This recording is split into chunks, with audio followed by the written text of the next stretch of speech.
We have more now on yesterday's violent protests at the Capitol. The chaos which took place at Congress debated the certification of the presidential election results, forced lawmakers to evacuate, and resulted in 4 deaths. Susan Henneberry, White House and national political correspondent for Real Clear Politics, joins me now on Skype. Susan, welcome back. Really great to see you.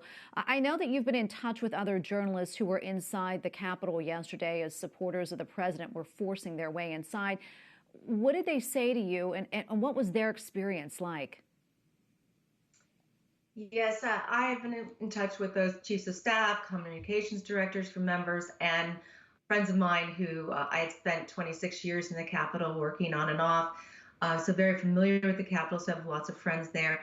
They were saying, they were evacuated swiftly from their press area, obviously very rattled, similar feelings to how we all felt after 9/11.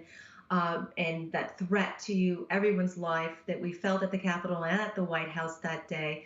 But unlike that situation, this was a threat from within, a domestic terrorism threat, not something from without a foreign threat. And that was something that was more and more personal and, a little bit even more disturbing in many ways, because it's a state of our nation that is really a factor here. Yeah, very shocking. There are those who say that rhetoric, including President Trump's charges of a rigged election, actually led to what happened yesterday. Do you think that's fair? And what are your thoughts on that?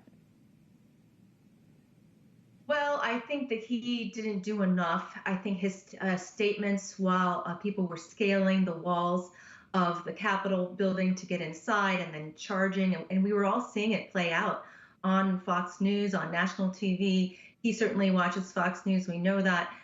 His statements were tepid, and he was talking about, and he was almost rationalizing at one point, saying that this is what happens when an election is stolen. He then later, at the urging of House Majority Leader Kevin McCarthy, who had phoned him, and several other members phoning him, saying, please do something about this. Use your Twitter, use your platform that you so often turn to call people to stand down, to leave the Capitol. This cannot be happening. This is the symbol of our democracy, the building itself. And we formed this country so that we could have these national debates, but now it's getting to be too much. People are getting hurt, and Kevin McCarthy was the first to announce that shots had rang out and that there was one person's life in danger. So after that, Trump did finally act with that taped message, but it was after Biden spoke as well and called on him to do so. It was just too little too late, and I think that you're seeing now today the resignations of 8 members, staffers of the White House and members of his cabinet, Transportation Secretary Elaine Chao, and Mick Mulvaney, his former chief of staff, is now the envoy to Ireland, all resigning in protest, wanting to distance themselves from this terrible, disturbing event. Yeah, we don't have a lot of time left, Susan, maybe about a minute or so, but I do want to ask you this last question because a lot of people are talking about it, the security at the Capitol, how this could have happened. D.C.'s mayor even calling on Congress to investigate. What are you hearing from your folks on Capitol Hill about it, and what are we seeing in terms of enhancements or reinforcements ahead of the inauguration, if anything? Well, I think the big question on everybody's minds was, why wasn't the National Guard called in to begin with? That was Muriel Bowser's her call to make, and there was plenty of notices on social media that they were going to be on the steps, not necessarily storming the Capitol, but they intended to get to the steps. So there was notices all over, and so what happened?